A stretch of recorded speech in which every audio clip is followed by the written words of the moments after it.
ناظرین السلام علیکم۔ ڈیلی رمضان المبارک ٹرانسمیشن کے نام پہ آپ کے سامنے حاضر ہے حافظ مصطفیٰ صادق۔ آج کی ہماری گفتگو کا ناظرین عنوان ہے کہ مسلمان کا اصل ٹریک کیا ہے، پلیٹ فارم اس کے لیے جو اللہ نے دیا وہ کیا ہے۔ آئیے آج چلتے ہیں اپنی گفتگو کی طرف۔ الحمدللہ والصلاة والسلام علی رسول اللہ وعلی آلہ اجمعین۔ اعوذ باللہ من الشیطان الرجیم، بسم اللہ الرحمن الرحیم۔ سورہ البقرہ 231 نمبر آیت ہے دوسرے پارے میں۔ ارشاد باری تعالی ہے وَاذْكُرُوا نِعْمَةَ اللَّهِ عَلَيْكُمْ وَمَا أَنزَلَ عَلَيْكُمْ مِنَ الْكِتَابِ وَالْحِكْمَةِ يَعِظُكُمْ بِهِ وَاتَّقُوا اللَّهَ وَاعْلَمُوا أَنَّ اللَّهَ بِكُلِّ شَيْءٍ عَلِيمٌ۔ کہ اللہ کے احسان کو یاد کرو، اس نے تم پر قرآن کو نازل کیا، کتاب مبین کو نازل فرمایا، اور حکمت کو بھی اللہ تعالی نے ہی نازل فرمایا۔ اللہ اس کی تمہیں نصیحت کرتے ہیں، واعظ کرتے ہیں کہ اس کتاب و حکمت کے ساتھ تمسک کرو۔ اتبعوا ما انزل الیکم من ربکم، اللہ نے دوسرے مقام پر ارشاد فرمایا کہ پیروی کرو اس کی جو تمہارے رب کی طرف سے تمہارے لیے نازل کیا گیا ہے۔ وَلَا تَتَّبِعُوا مِن دُونِهِ اولیاء، اپنے اولیاء اور دوستوں کی باتوں کے پیچھے جانے کی بجائے قرآن و حدیث کو چھوڑ کر قرآن و حدیث کی طرف آؤ اور اللہ سے ڈر کر رہو۔ وَلَا تَتَّبِعُوا مِن دُونِهِ اولیاء، مگر اس کے باوجود اس مالک الملک علام الغیوب نے کیسا فرمایا۔ اگلے الفاظ قابل غور ہیں، قلیلا ما تذکرون، نصیحت تھوڑے حاصل کریں گے باوجود اللہ کے سمجھانے کے۔ اللہ ارشاد فرماتے ہیں وَأَنزَلْنَا عَلَيْكَ الْكِتَابَ وَالْحِكْمَةَ، اے میرے پیغمبر میں نے آپ پر کتاب و حکمت کو نازل فرمایا۔ ناظرین، میں نے اتبعوا ما انزل الیکم من ربکم آیات کا ذرا ربط کریں قائم، کہ اس کی پیروی کرو جو تمہارے رب کی طرف سے اتارا گیا۔ اور اتارا کیا فرمایا؟ وَأَنزَلْنَا عَلَيْكَ الْكِتَابَ وَالْحِكْمَةَ، ہم نے آپ پر اے پیغمبر کتاب و حکمت کو نازل فرمایا۔ اور وَعَلَّمَكَ مَا لَمْ تَكُنْ تَعْلَمْ، یہ وہ چیزیں ہیں جو ہم نے آپ کو سکھائی جو آپ نہیں جانتے تھے۔ سبحان اللہ، وَكَانَ فَضْلُ اللَّهِ عَلَيْكَ عَظِيمًا، آپ پر اللہ کا بہت بڑا فضل ہے۔ سچ ہے، یہ سورہ نساء کی 113 نمبر آیت ہمیں توجہ دلا رہی ہے کہ کتاب و حکمت بہت بڑی اللہ کی نعمت ہے، بہت بڑی اللہ کی عطا ہے۔ پہلی آیت میں فرمایا وَاذْكُرُوا نِعْمَةَ اللَّهِ عَلَيْكُمْ، اللہ کے احسان کو یاد کرو۔ اللہ کون سے آپ کے احسان؟ فرمایا وَمَا أَنزَلَ عَلَيْكُمْ مِنَ الْكِتَابِ وَالْحِكْمَةِ، کہ میں نے تم پر کتاب و حکمت کو نازل فرمایا۔ دوسری آیت میں فرمایا اتبعوا ما انزل الیکم من ربکم، جو اللہ نے نازل فرمایا اس کی پیروی تم پر فرض ہے اور کسی کے نہیں۔ اور تیسری آیت میں فرمایا وَأَنزَلْنَا عَلَيْكَ الْكِتَابَ وَالْحِكْمَةِ، میں نے پیغمبر آپ پر کتاب و حکمت کو صرف نازل کیا ہے۔ اور وَكَانَ فَضْلُ اللَّهِ عَلَيْكَ عَظِيمًا، فرمایا یہ اللہ کا بہت بڑا فضل ہے۔ سبحان اللہ۔ کتاب سے مراد قرآن کریم ہے، حکمت سے مراد حدیث رسول ہے۔ قرآن بھی اللہ نے نازل فرمایا، حدیث کو بھی اللہ نے نازل فرمایا۔ قرآن وہی جلی ہے، حدیث وہی خفی ہے۔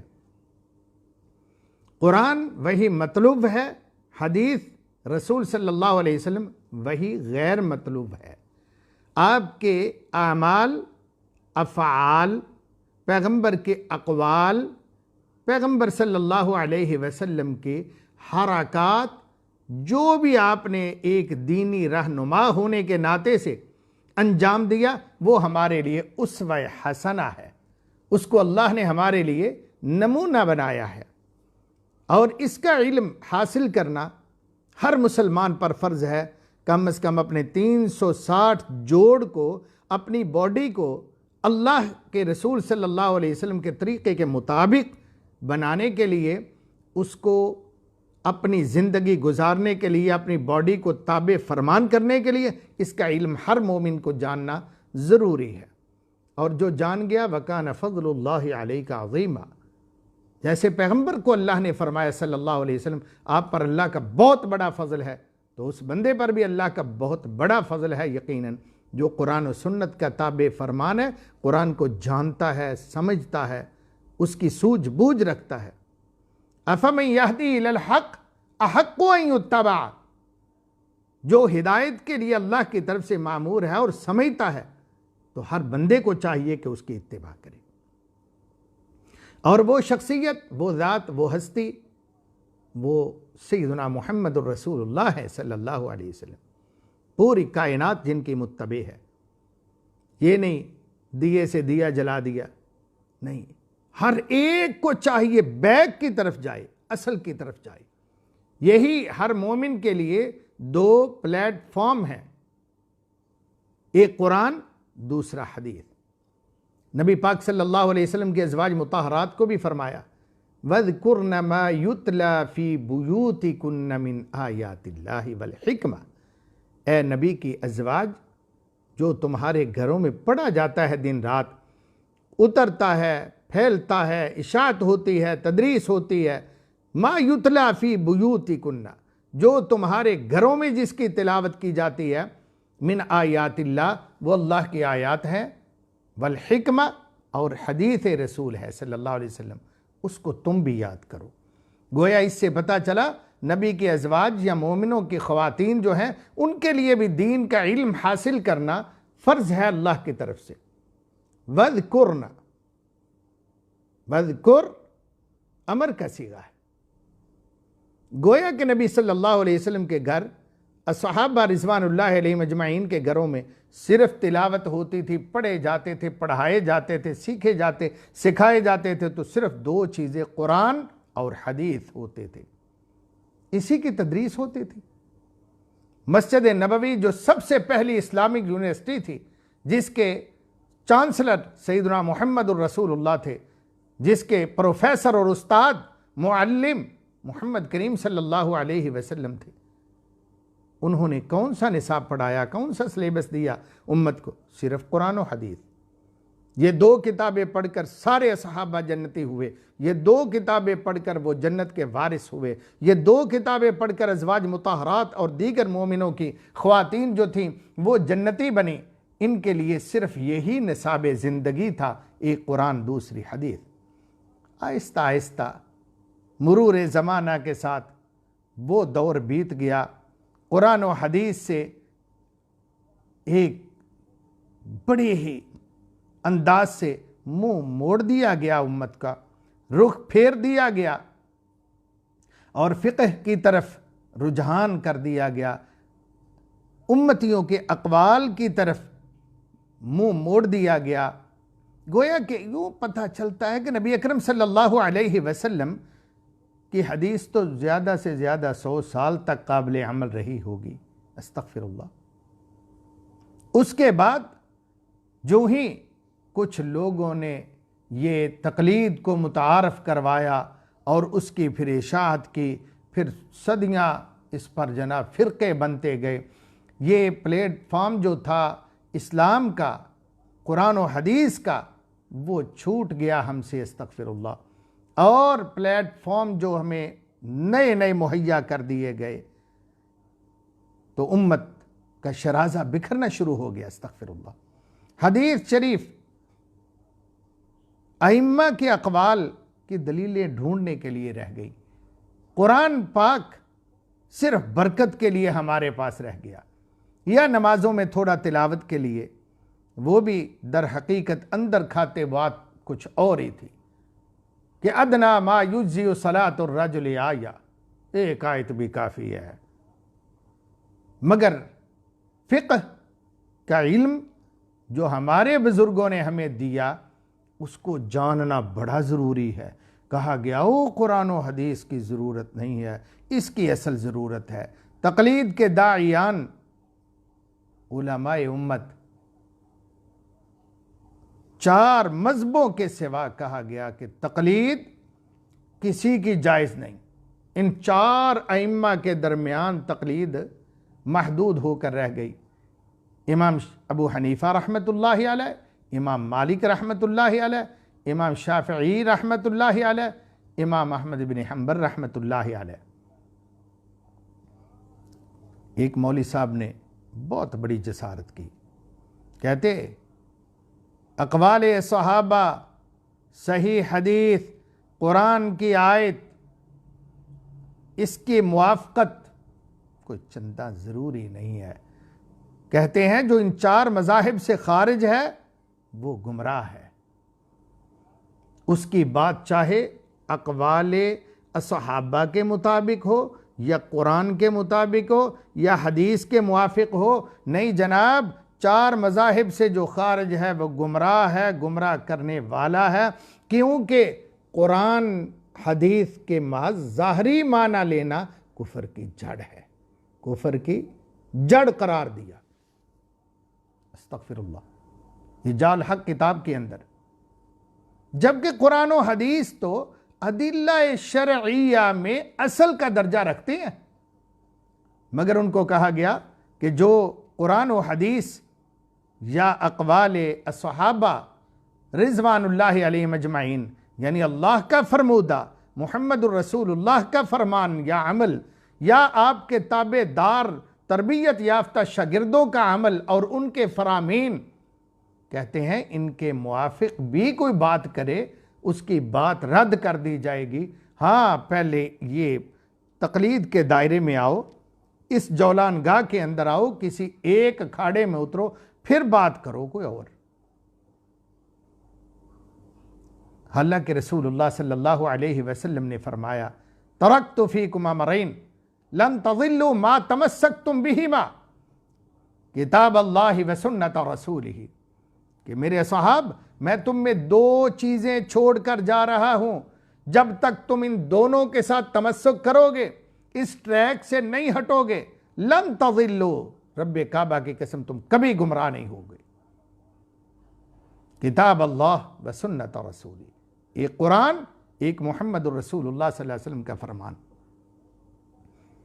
اسلام کسی انسان کی ذہنی اختراعات کا نام نہیں ہے، اس کے ارشادات اور دروس اور قیل و قال کا نام نہیں ہے، نہ ہی کسی بزرگ عالم دین کی فقہ کا نام ہے۔ ناظرین کرام، یہ تو ابدی آفاقی عالمگیری دعوت کا نام ہے جو اللہ بذریعہ وحی لایا کرتے تھے۔ یاد رکھے، سوائے محمد الرسول اللہ صلی اللہ علیہ وسلم کے کسی کی طرف جبرائیل نہیں آتے تھے، کسی پر اللہ کا پیغام نہیں اترتا تھا، کوئی محبت وحی نہیں ہے سوائے آمنہ کے لال محمد کریم صلی اللہ علیہ وسلم کے۔ اور یہ ایسی دعوت ہے، یہ تو ابراہیم علیہ السلام نے، وہ آج سے 1000 سال بلکہ اس سے بھی زیادہ پہلے اللہ جل وعلا کے دربار میں دعا کی تھی، وَإِذْ يَرْفَعُ إِبْرَاهِيمُ الْقَوَاعِدَ مِنَ الْبَيْتِ وَإِسْمَاعِيلُ رَبَّنَا تَقَبَّلْ مِنَّا إِنَّكَ أَنْتَ السَّمِيعُ الْعَلِيمُ۔ اس کے بعد کہا رَبَّنَا وَابْعَثْ فِيهِمْ رَسُولًا مِّنْهُمْ، اے اللہ ان میں اپنا ایک رسول بھیج، یتلو علیہم آیاتک، جو تیرے قرآن کی آیتیں انہیں پڑھ کر سنائے، وَيُعَلِّمُهُمُ الْكِتَابَ وَالْحِکْمَةَ، اور اس کتاب کی ان کو تعلیم دے اور حکمت یعنی حدیث سکھائے، وَيُزَكِّيهِمْ، اور ان کو یوں پاک کرے، ان کا تزکیہ کرے، اِنَّكَ أَنْتَ الْعَزِيزُ الْحَكِيمُ، اے اللہ بلا شک تو غالب ہے، تو دانا ہے، تو حکمتوں والا ہے۔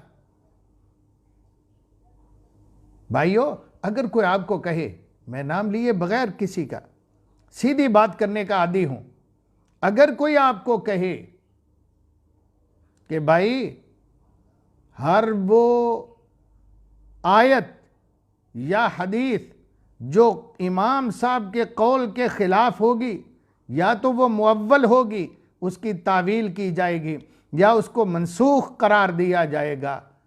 استغفر اللہ۔ حالانکہ یہ ٹکراؤ جس سے ہو رہا ہے وہ کوئی نبی کی بات کے ساتھ نہیں ہے، وہ کوئی رسول نہیں ہے، اس کا دنیا نے کلمہ نہیں پڑھا، اس کی حیثیت امت محمد صلی اللہ علیہ وسلم کے ایک فرد کی سی ہے، اس سے زیادہ کچھ نہیں ہے۔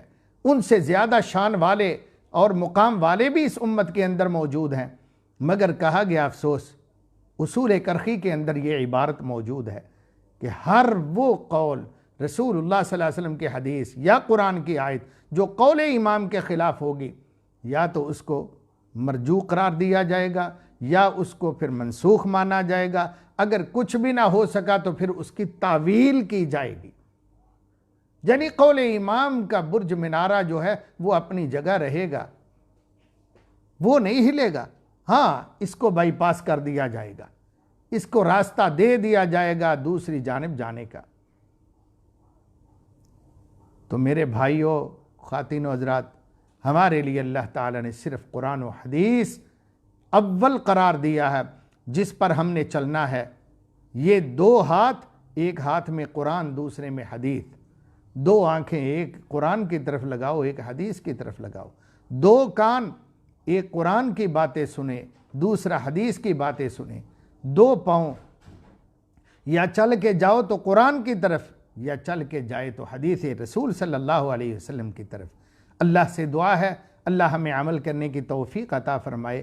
یہی ہمارا محبوب چیز اور سب سے قیمتی متاع ہے کہ اللہ کی بات جس سے کل محبت کی باتیں ہوئیں یا رسول اللہ صلی اللہ علیہ وسلم کی حدیث اور فرمان و عمل، یہ ہمارے لیے حجت ہے۔ سب سے پہلے ہمارے لیے یہ حجت ہے۔ باقی اگر کوئی حجت ہے، اجماع ہے، قیاس ہے تو وہ اس کے تابع ہے، قرآن و حدیث کے تابع ہے، اس پر آئے گی ساری دنیا تو اجماع مانا جائے گا، اور اسی کے مطابق اگر کوئی نیا مسئلہ دریافت کیا جائے گا تو آئینہ روشنی خردبین یہی قرآن و حدیث کے ہوں گے۔ اللہ سے دعا ہے اللہ ہمیں عمل کی توفیق عطا فرمائے۔ ایک سوال آیا تھا بھائی کی طرف سے کہ کیا معتکف آدمی غسل کر سکتا ہے؟ جی، دین کا یہ اصول ہے کہ جب تک کوئی ممانعت نہ ہو، کوئی رہنمائی نہ ملے، تب تک چیزوں کے اندر اثر میں اباحت ہوتی ہے۔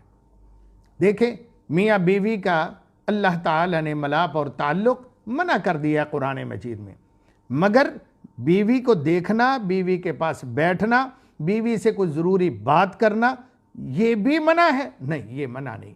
خود رسول اللہ صلی اللہ علیہ وسلم کے ازواج مطہرات مثلا صفیہ بنت حیی رضی اللہ تعالی عنہا نبی پاک صلی اللہ علیہ وسلم کے پاس اعتکاف کے حجرہ مبارک میں آئی تھی، باتیں کرتی رہیں، ضروری رات دیر ہو گئی، فرمایا اب تیرا اکیلے کا جانا بہتر نہیں ہے۔ آپ صلی اللہ علیہ وسلم انہیں گھر تک چھوڑنے کے لیے آئے، اور یہ حدیث کے اندر دیگر بھی الفاظ ہیں مگر میں صرف استدلال لینا چاہتا ہوں، وہ منع نہیں ہے۔